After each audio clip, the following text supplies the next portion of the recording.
Hi, everyone. Thanks for coming to my session, the Jump to Hyperspace, Lightspeed, User Agency, and Moving Past the Cloud, or to put it more succinctly, local first software, shortened to LoFi. So let's jump in. Essentially, we've been building software the same way for about 30, 35 years. And when you have one tool and one way of thinking about things, you have a hammer, and all problems look like a nail.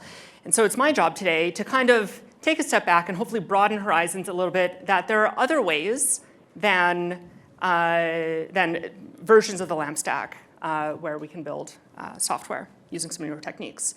My name is Zelenka. You can find me most places online as Xpeed, and I come from Vancouver, Canada. This is only my second time in Chicago.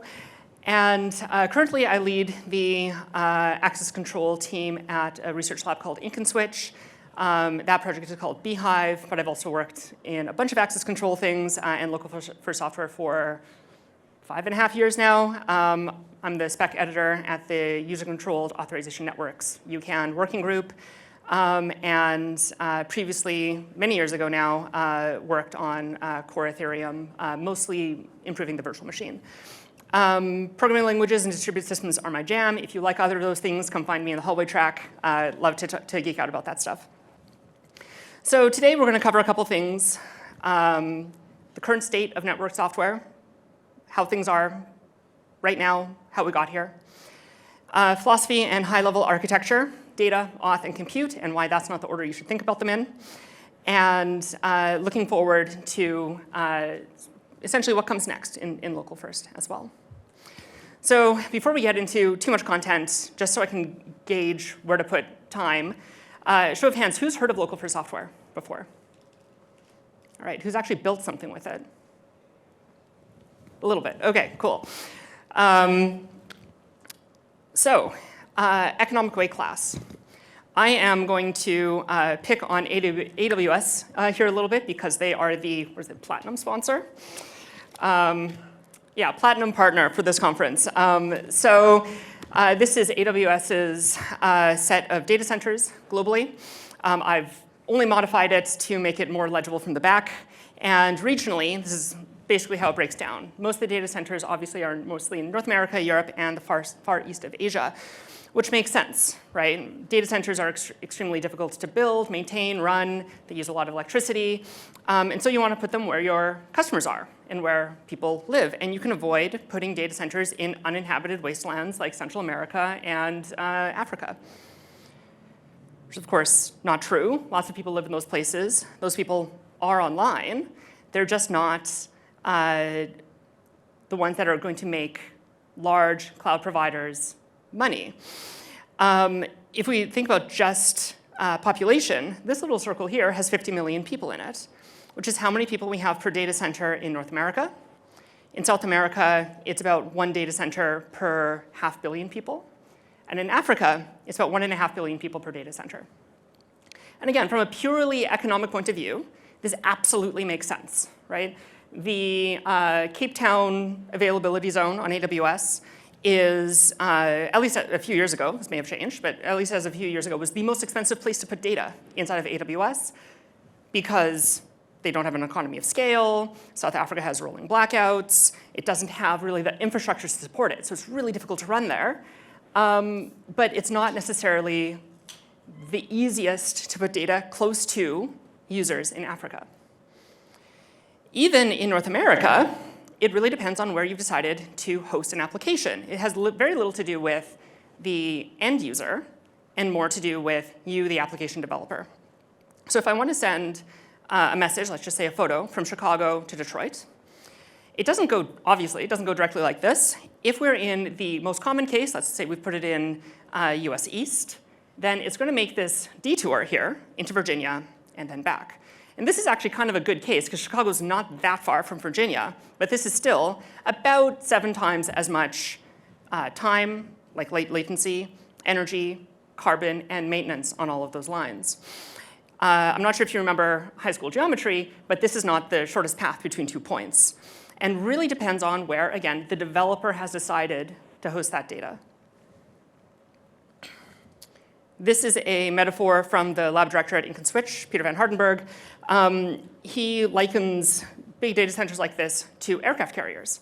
Aircraft carriers are awesome, right? They can go all over the planet. You can land airplanes on them. They can stay at sea for months at a time without having to resupply. They have, cook staff, all this stuff. They have a crew of 5,000 people approximately and cost about north of $8.5 billion. And to make this a little bit more concrete, and we figured this out to scale, this is the CNCF Kubernetes ecosystem, roughly what it takes the number of startups it takes to continue running things like Kubernetes in production. It's a complex system, but it's very, very powerful. This both comes out of and has consequences for how we build software. Basically, this comes out of the idea that there is a database, a single source of truth. It's a very server-centric worldview, and it splits us into back-end, front-end, full-stack development if you're a generalist, DevOps, and you need tools like Docker, Kubernetes, et cetera. Even if we think that LLMs are going to help us write software, that's only going to make software developers more valuable. So we still need to bring on a huge number of new devs. This is a lot of stuff for people to have to learn. So how are you even going to train enough engineers to do this? Fundamentally, back in the late 90s, we came up with an architecture to build web servers called the LAMP stack. And we've been stretching this metaphor ever since. It basically works. It kind of works locally. It works on a single node. But now we need to have auto-scaling and moving up and down and moving things around geographically around. But we want to have it feel like it lives in a single place. And this abstraction has gotten very, very heavy over time. The way we build apps today requires this towering stack, right? You have the developer and your dev team at the bottom. They go through some DevOps. They have a data store and a server, serialization layer, and eventually gets to a browser or a native app, all the way up to the user. And what we would want is something that is much thinner and closer to the user. In some ways, you can think of this as like APIs that mobile app development uses, right? Apple, Google, they give you some APIs, and you just kind of like, you don't have to really worry about as much of the rest of the plumbing. If we could get this for all connected, all collaborative applications, this means you'd have fewer people required to build things. It would be easier to teach because you wouldn't have to teach this entire giant stack. You'd have faster iterations, and developers could be closer to users. We could deliver more value to people faster with higher context.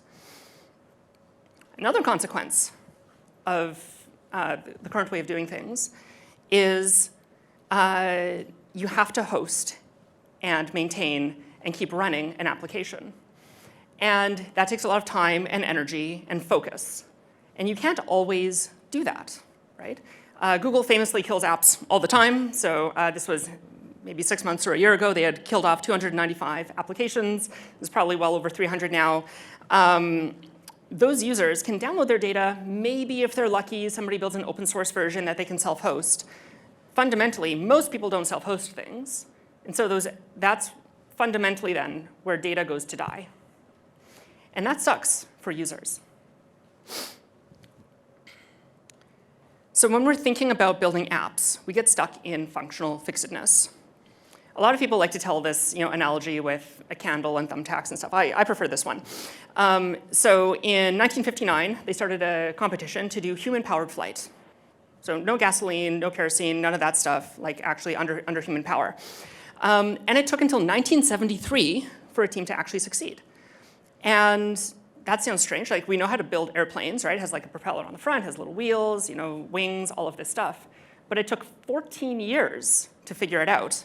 And the winning solution looked like this, which in some ways is the exact opposite of how you think of an airplane. It has a propeller on the back. It has this like really long, thin nose and almost like a rudder on the front.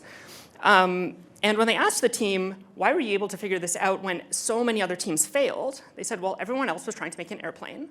We were trying to do human-powered flight. They reassessed their assumptions, and they started from scratch. And another way of thinking about this for our own work is everyone else is trying to make Google, and we're trying to build apps. And there's absolutely nothing wrong with what Google does for Google scale, unless you work at Google or Amazon. you probably don't have those problems, right? So why are we always picking the thing that they're building? And ideally, really, ultimately, we're talking about solving user problems. So I don't know about you, but I've never been on an aircraft carrier. Whoops. I've never been on an aircraft carrier, but I get around town on a bike. Bike has a crew of 1, and it costs a whole lot less than $8.5 billion. I was promised the bicycle for the mind, and instead, we're getting these aircraft carriers. The way we architect software today, we have our data center, it's the single source of truth, and we have all of our clients, and they point at and look at the source of truth. And they can write into it, and then others can go and read from that. But if we turn this around and make the arrows point the other way, so instead of having a single source of truth, what if we had an unlimited number of sources of truth that all diverged from each other and had some way of stitching the data back together over time? Well, maybe they still want to use a server to do coordination and to move bytes around, but that can become much more lightweight. We've pushed more of the application onto the client, and this is now just a sync server. It doesn't even have to know about the schema. It just knows I have bytes, you give me bytes, and I give bytes to other people. And we can have as many of them as we want, or even connect to each other, let's say over Bluetooth, or over USB stick. The exact transport no longer matters, because we're not depending on specific infrastructure. All applications on the internet right now are distributed systems of some flavor. Leslie Lamport famously said that a distributed system is one where a failure on a computer that you didn't even know existed causes your computer to become unusable. And Martin Kleppmann, one of the original authors of the Local First essay, says by definition, Local First isn't a distributed system, even though it involves many, many computers. In a lot of ways, we're solving Lamport's problem. If we think about how computing has evolved over time, in the 80s and 90s, we had desktop computing. You owned your hardware. You owned all of your software. It came on these little disks. Maybe you typed it in from a book. Nobody could take that away from you. But it was isolated. You couldn't connect with others. Then we developed cloud computing, which is this very industrial way of thinking, right? We have these large data centers. We have big, big, big scale, right? And it's very impersonal. It's kind of cold. But for end users, now they can, we can have social networks. We can have, distributed watch parties for movies, all of these things. And now, it's always hard to say when you're in the era. You can always really do this looking back. But some of us think that we're moving into this era of agentic computing. And I mean that both in the AI sense and in giving users more control over their data sense. This is interpersonal computing. Some people have called it postmodern, or the cozy web, where it's more about people and conversation and interaction with others, as opposed to doing everything at massive, massive scale and getting locked into a particular way of building apps. So let's talk a little bit more about Local First in particular. Local First, still early, but exciting. There's been, I would say in the last year and a half, sort of an explosion of interest in the space. So just 2 weeks ago, I was in San Francisco hosting a panel on the topic. There's an article in Wired. Next to Strange Loop last year, we ran an unconference, and it was massively oversold. I think we stayed inside the fire code. And a lot of applications now are describing themselves as Local First. And even apps that don't describe themselves as Local First use the same principles and techniques. Apple Notes and Reminders absolutely fit into this model. Figma, Jupyter Notebooks, and Git, the protocol, not GitHub, are all Local First software. The kind of things you can build with it are pretty broad. My previous company, Fission, we built essentially like a Dropbox clone. That's the one on the left. On the right, there's a collaborative document editing, so think almost like Google Docs. But that also works offline or over Bluetooth or over the internet, where you can even say like, everybody else is typing, this is too overwhelming, and I'm going to artificially disconnect from everyone else, make my changes, and then reconnect, and have that, instead of having to go through like a git merge process, automatically stitch back together. And the bottom one, which just looks like a little state machine, there's a team that's doing this with factory automation. In their case, you have a factory and literally robots on little treads that go around and pick up parts and move things. And they don't have Wi-Fi over the entire area. So all of the robots have to communicate directly with each other. And the biggest constraint is they need at least one robot to start the process. So they hear about new job, off it goes. Maybe several of them are trying to go do the thing. They get close enough to communicate, and they can essentially fight it out who's going to actually complete the job. All without having to go into the cloud. So this has to be very, very low latency, completely local. Local for software, there's an essay from 2019 on it. And it's these 7 main principles. And I would say seamless collaboration with your colleagues has been a slam dunk. This totally works. Everybody who does stuff with local for software is doing this collaboration stuff. No spinners. Your work is not trapped on a single device. The network is optional. And secure and private by default are the sort of extra benefits you get. You come for seamless collaboration, and then you also get no spinners, et cetera. Security and privacy by default, I would say, is in development. This is literally what I'm working on at Ink and Switch and previously at Fission. Fundamentally works, but it's still very, very early. And then the 2 that are further out that I care about, maybe you care about, but are less about the bottom line for tomorrow, are the long now and retaining ultimate ownership and control of your data. So instead of having to always think about your application as being cached some data from the internet, and the data really lives over there somewhere, and you're receiving a copy of it, instead, we think about it like cellular or almost like a peer-to-peer network. In fact, you can do this peer-to-peer, just the problem is peer-to-peer networking is super hard, where all instances are a complete copy. So every phone running your app in a browser is a complete copy of the application. Its copy of the data is a source of truth. You go offline, you can keep editing, and that's fine. And when you come back online and you join these swarms again, then it can replicate its data to all of them. And this looks like a much messier, harder to reason about picture, but we only ever have to think about the connection between 2 at any given time. And I mentioned peer-to-peer is really difficult to do because of things like NAT traversal and consumer Wi-Fi, all of this stuff. So there's nothing in this model that says that you can't use a sync server. You can absolutely still go through the cloud. You can have the cloud do indexing if you really want to. You can still use that stuff. But the difference is they're so lightweight that you don't depend on any particular provider. If that provider goes down, you can just pick another one. They're totally generic. And you can scale them up and down as needed. Local first is also the extension of, in a lot of ways, of the web.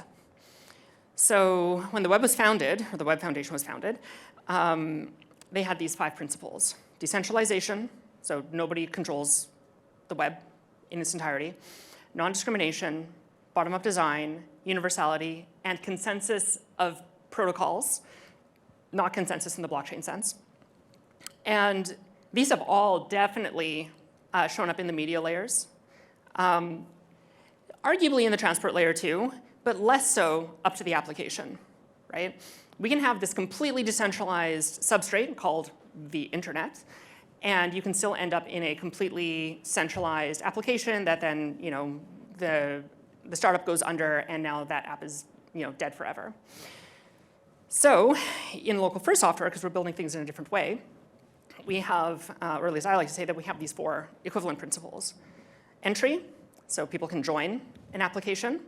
Exit, they're allowed to move or leave. All the data is already on their device, so they don't have to do an export process or anything. They already have the data. Safety, they can control access to their data.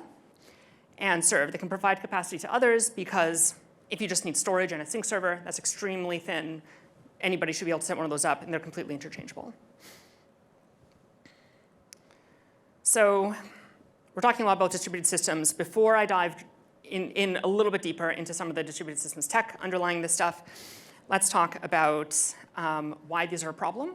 And specifically, because distributed systems are sometimes also called disorderly systems. Not a term I made up. This is kind of what other practitioners also call it.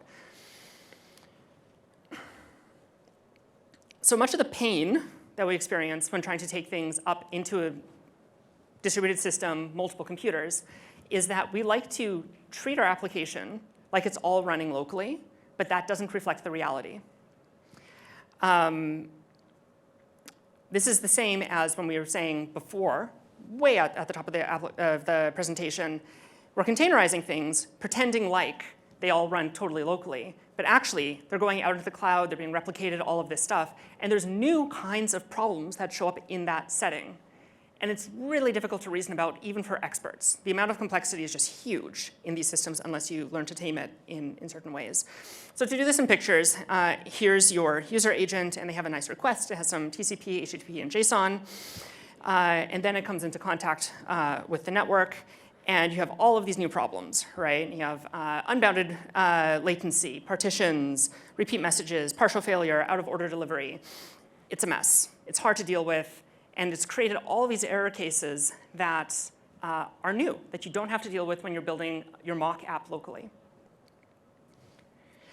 When you have a single source of truth, time, like wall clock time, really starts to matter. For those of you with a Mac that use iCloud, I mean, my iCloud's famously completely broken. Apple has been unable to fix it. But even if it's working, if you've edited a text file on multiple machines, you can end up in this situation where it'll ask you, it'll block you from reading the document and then say, which version do you want? Your local copy or the remote copy? And we're going to throw the other one out. That's no good. Or in Git, it'll ask you, hey, I can't merge this thing automatically. Can you do this for me? And doing those merges, obviously, I think everyone in here can probably relate, can take a lot of time and energy and is not very familiar to end users. This is really specifically for experts. Instead, in local first software, we use techniques like, it's not limited to CRDTs, but we use techniques like CRDTs. This example here is a text CRDT where we can make changes, including concurrently on multiple replicas, concurrently meaning literally at the same time, or if you're disconnected, make some changes, and when you come back online, it'll stitch back together. And essentially using fancy data structures, they know how to come together in a way where the order that we receive the messages doesn't matter. And if we've received the same data, we will have the same view of the data. But if we've diverged, because let's say I'm on an airplane and I continue editing the document, that's completely fine, because when I connect to the internet and we sync up again, it'll just stitch back together and we'll have a consistent view. That sounds like amazing magic. So why don't we build everything like this? Well, we're trying, obviously, to build as much as we can, but not all problems can be solved that way. And there's this bright line that was discovered about 10, 15 years ago called the COM theorem, which says that a problem has a consistent, coordination-free, distributed implementation if and only if it's monotonic, which is a lot of words. So we're going to break that down. Let's start with monotonic. So monotonicity is a really basic idea that says we only ever accrue new information. We never lose things. So a max function between two integers is monotone if I compare 1 and 2, I take 2. I compare 2 and 42, I take 42. 42 and 10, well, obviously 42 is still bigger, so I don't have to do anything. And 11 and 42, again, still 42 is still bigger. It doesn't matter what order these came in, I would have still ended up at 42. There's no requirement on ordering or coordination. Anybody who's seen these messages runs max over them. We'll get to the same thing. But it requires that we're only ever moving the number up and never down. Same thing for sets. So here I have a little set. I add 1 to my set. I add 9 to my set. I add 4 to my set. I try adding 9 again. Doesn't do anything because it was already in my set. And so we have the same property. We're only ever accruing information to our set. We're not losing information. So I have a data structure where, just literally a grow-only set, where I can only pull information in. And there are ways of making this work on text and drawings and making it look like data's been deleted, but it's actually under the hood maintained as a list of what we shouldn't show users, things like this. Now, that's how to build them sort of like from first principles. You can then build this up into kind of any data. So AutoMerge is the one that comes out of the research lab that I work at in ConSwitch. And it lets you do this on arbitrary JSON, nested, as big as you want. And this is the API. You have AutoMerge.change. You pass it a document, which is some JSON. And you can say, hey, splice this text together, increment a counter, update this key, update this nested key, insert into a list, using all of your array notation, all of this stuff. And at the end of that closure, it produces all of the bookkeeping required to make this stitch together with anybody else's JSON that is also using AutoMerge. So to a developer, you don't have to do anything that fancy. You wrap some changes in AutoMerge.change, and you write slightly modified JSON calls. A problem that often comes up now, especially that we're moving into seeing real-world use of local first, is access control. If my data can be anywhere, how do I protect my data? So local first for many years was interesting to people, and it was mostly interesting to innovators. So people that were building stuff really to test it out, develop new ideas. And we've moved from innovators to early adopters, probably I would say in the last 2 years, where people are trying to do this like for real. Right? So we're not at the early majority yet. We're not seeing a ton of apps that are all using this, but we're in sort of like the thousands or tens of thousands of local first apps in production these days. And as soon as you move from innovators to early adopters, well, now you have real customers that are paying you money to build your app. This had better be secure now. In a lot of CRDTs and a lot of this, we can fork data as much as we want world. That's nice, but if somebody is adding a bunch of content that is somehow abusive, they're writing horrible things in the text document, or they're drawing bad pictures in the drawing app, we need to be able to kick them out and remove from view all the stuff that they did, or at least say they're not allowed to write more data into the future, including if they start uploading petabytes of information, we don't want that to be hitting the sync server all the time. So we have, as much as we want to have this forever abundance path, we do need an auth layer that adds some scarcity to the system. In a traditional auth system, and I'll use OAuth because it's the main one people use today, flow looks a little bit like this. So I want to talk to an application. Here's Alice and Bob. Bob goes to the auth server and says, hey, here's my ID. Here's who I am. And the auth server says, great. Here's a little time-limited token for you. And then Bob can go to the application, go to Node, and say, hey, here's a change and my token. And it goes, OK, well, auth server, is this token still good? And it goes, yep. You should accept that one. Oh, OK, great. And it actually does the thing in the database and sends back a 200 OK. Alice then wants to read this data, does the same thing. Presents her ID, gets back a token, sends a read request, gets back the data. And in between, the server has talked to the auth server, again, to make sure this token is still valid. Everything's great. Then later we discover that Alice is actually evil. Her phone has been hacked, and somebody else is now reading all of the data. So we need a way of removing that token and invalidating it. Which is why, always, the application puts auth on the hot path for every request. It has to check, am I able to do this, to make this request? Worse, if somebody gets into the auth server, they're unconstrained. They can forge tokens now. They can do whatever they want. That's not so good. We call this auth as place. So we have a user and an auth server. And the user's over here, and the auth server is somewhere over there, and there's a network in between. And that connection is on the hot path for every request. But we have a problem in local first. So again, to give you a bit of a reduction of what local first is, local first works even if you cut the cable going to the internet. And when you come back online, you apply a little bandage to it, then your application just continues to work as if nothing went wrong.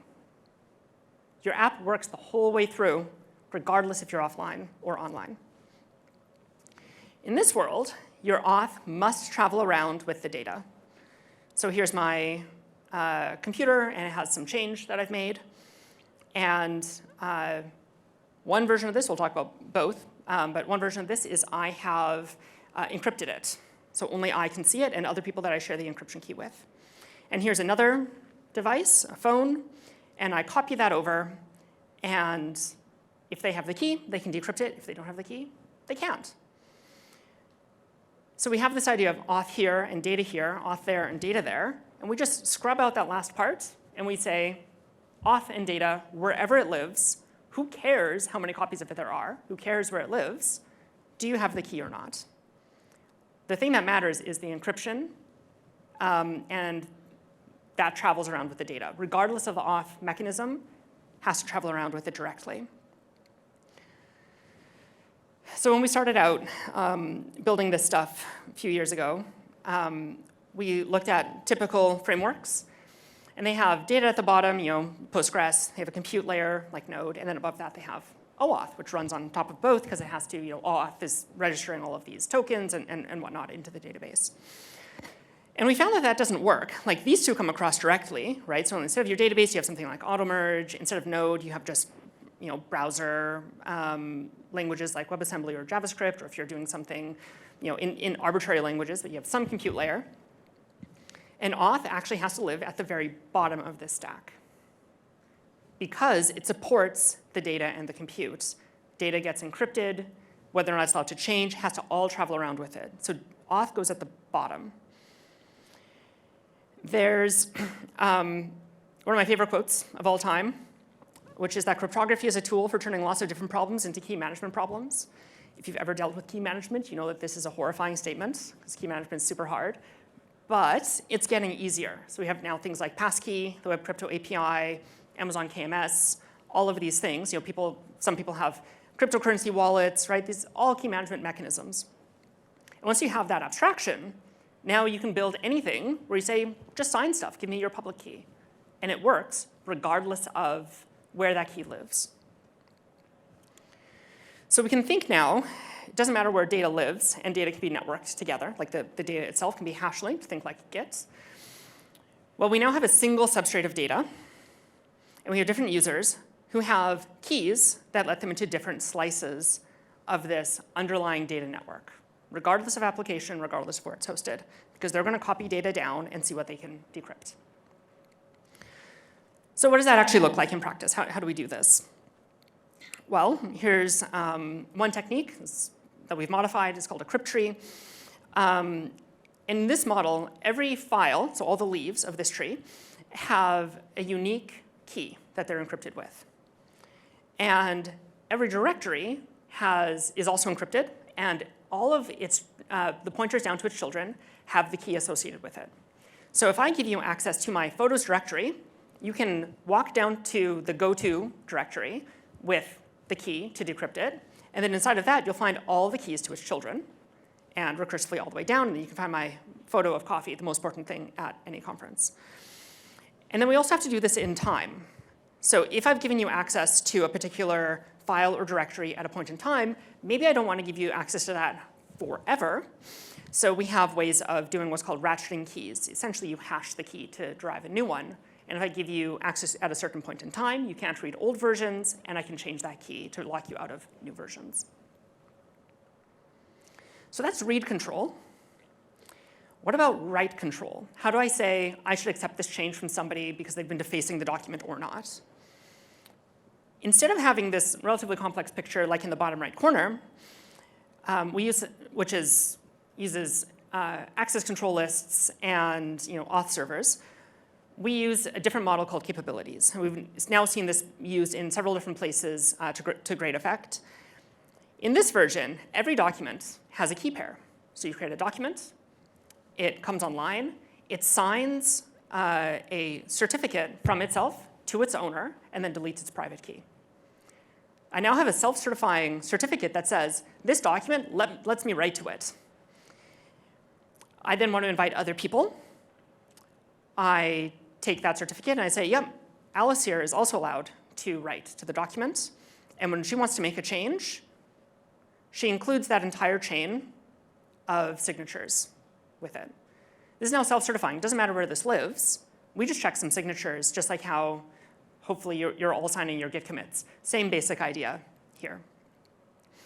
And even more, because now documents are also just key pairs in the system, it doesn't care if it's a person or a device or a document or a group. It just has a public key. Well, you can also assign the ability to write to other documents to say, if you can write to this one, you can also write to that one. And out of this, you can build file systems, databases, kind of whatever sort of connected data you want. And the request, no? OK. Everything travels around in that last certificate that then disappeared automatically. These certificates don't have to look too wild. They really just contain a public key, a description of what the user is allowed to do, and a signature. That's it. This also simplifies the picture pretty substantially, where this is the OAuth flow.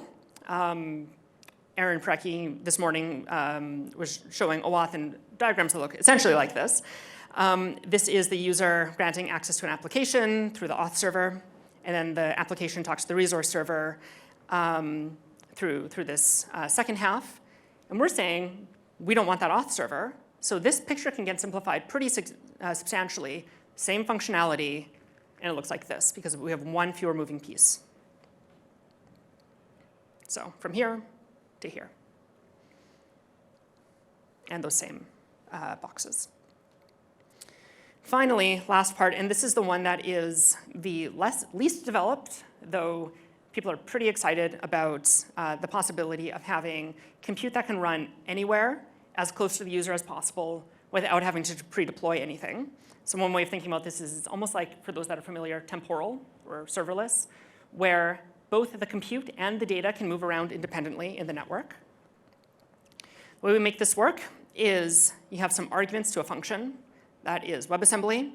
WebAssembly is great because it is deterministic and sandboxed. So this can't act without your permission to just write random things into your machine. You can now move these around, and they are safe to run.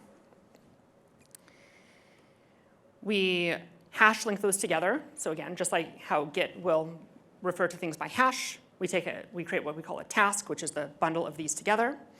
And this is a little bit like creating an anonymous function, like a closure. So we have a message, and it has no arguments to alert here. Just passing that around doesn't do anything. It doesn't actually print, pop up an alert in the browser until you actually give it the parens. And then it says, hello world. So you actually then call this, you sign over it, and you hand it out to the network. Or you run it yourself, but you hand it out to the network. Somebody picks it up, they run it. And they generate a receipt that refers back to that job, which has a unique hash. It produces then pure values and effects. Effects are more work to be done to get scheduled. And any metadata, if you want to add a trace, things like that. Again, what's actually happening here, it's actually CBOR, but the JSON version of this is, again, not too scary. It's a couple fields that say, on this WASM, run this function with these arguments. And we can link those together by using promises, just like promises in JavaScript. But these ones, unlike using, in JS, you might have like a unique pointer that's sort of hidden from the developer. In this version, we know the hash of that computation. We have that task.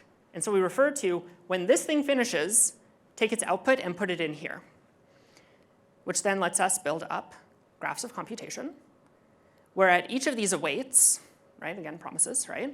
Each of these awaits, it can get scheduled arbitrarily anywhere on the network, including locally, whatever's fastest and closest. So one valid interpretation of this graph is to have those two steps on this astronaut's machine and the other two steps on this chef's machine and to have two awaits that go across the network in between here. And you may remember distributed systems are disorderly. Bad things can happen when you go across machines. We want to schedule these as much as possible on single machines, but maybe one of them has a mail server that the other doesn't have. So you still have to go over the network from time to time, depending on the specific resource. What happens if there's a failure? Can I reschedule that on another machine? As long as it is deterministic, yes. In fact, as we call between WebAssembly modules, we produce what we call receipts, which are just the pure data output. So even if we did something that needed to go out and read a web page, we can bake that down into pure data and say, this is when I read this web page at this time, and I sign over it, yep, this is what we saw. Anybody else who needed that request too can use that cache. They don't have to make that request again. They can just say, oh yeah, I trust you, you've got this thing, great. And then they can plumb that into completely other chains of computation. One way of thinking about this, and sort of how fast these different parts can run, is that we have a pure function stream that can run absolutely anywhere. It's mostly a question of how fast does it need to run. If you're on a low-power device, does it need to render a 3D scene? Do you need to send this to something with a big GPU, whatever, right? But it can run fundamentally anywhere. Queries, so reading a web page or something out of a database, sometimes it's constrained where that data lives. You might not own all of that data, right? So we can go out, read that data, and have it come back in, and we write that into the stream of here's things I've heard. If it turns out that they were lying, or it's out of date, or whatever, we can say, you know what, that's actually fine. It was just a read. I can play, basically roll back and apply a correct version of that data, and everything's fine. The really hard one in this system is when you want to do something like send an email, post to Blue Sky, anything that's going to change other systems out in the world that have what's known as exact once semantics, where you can't just fire this off and if 3 people take it, well, okay, great, but they're all going to agree on the result, so I can take any of them, right? Now I have to lock down the process and say, just this one is going to run it for me. They're going to do the thing, and I have to trust their result when it comes back. The difference across these 3 is one of fundamentally performance. As long as we can roll back, which is pure or queries, we can be really sloppy with how these things get scheduled. As soon as it has mutations, we have to be really, really cautious. And today, without this kind of an architecture, you are always in the mutation version, where you're always going to some specific server doing things and paying the latency cost and the scale cost on that. And by opening up, basically weakening some of these constraints, we get a ton more scale and lowering latency and options of different places to run it. This also means that we don't have to deal with typical scaling laws. So a lot of people have heard of Amdahl's law. I actually prefer the universal scaling law that says if you have a lot of coordination, you will actually hit a maximum where you can scale things out, where you can parallelize, and then the coordination overhead starts to overtake, and you actually start to lose performance. When we have these receipts and all of this memoization, anything that's memoizable now can be shared and not rerun. We have a giant memoization table of all past computation, which is a little bit like something like BitTorrent, where you can start breaking up computation across whoever happens to be closest to you. And if it's ever been run before, you don't have to run it. You can just grab it off the network. And even more, for something like an LLM, where you need it to generate an image for you, you probably don't necessarily need a unique image. You just need an image. If somebody has asked for that prompt before, it can give you the output. You have instant AI. You can also use this for things like moderation, tagging, calculating trust in networks, resizing images, thumbnails, cropping, and get durable execution. This is sort of like the temporal worldview, for those that are familiar. Get durable execution everywhere, amongst any group of machines. So where do we go from here?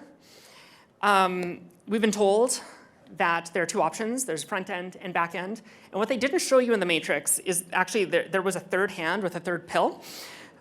So there's another way. There's LoFi. It looks more like a jelly bean. 40 years ago, 30 years ago, we had personal computing. Then we moved to cloud computing. And there were new ways of working when we moved to cloud computing. And it was better at some things and worse at others. And now we have local first, and it's relatively new. And we don't know what all the new degrees of freedom and trade-offs are. It's not removing the other two, but it's saying, here's another thing that we can do in addition. It is not all or nothing. There are some things that local first is really good at, better than cloud computing, and there's something cloud computing is better at than local first. Local first is really great at human sizes and speeds, things that are collaborative, human, right next to you, in, let's call it, thousands or tens of thousands or hundreds of thousands of users. When you start getting into hundreds of millions or billions of users, and you need to start indexing things off of the Twitter fire hose, less good on your phone. Really good on your phone is direct collaboration with the person sitting next to you. So we've been promised all kinds of things from the web over the years. This is hopefully an open platform that allows users to control their data, developers to build applications easier, and run things absolutely anywhere we want as truly an open platform for the web. Thank you.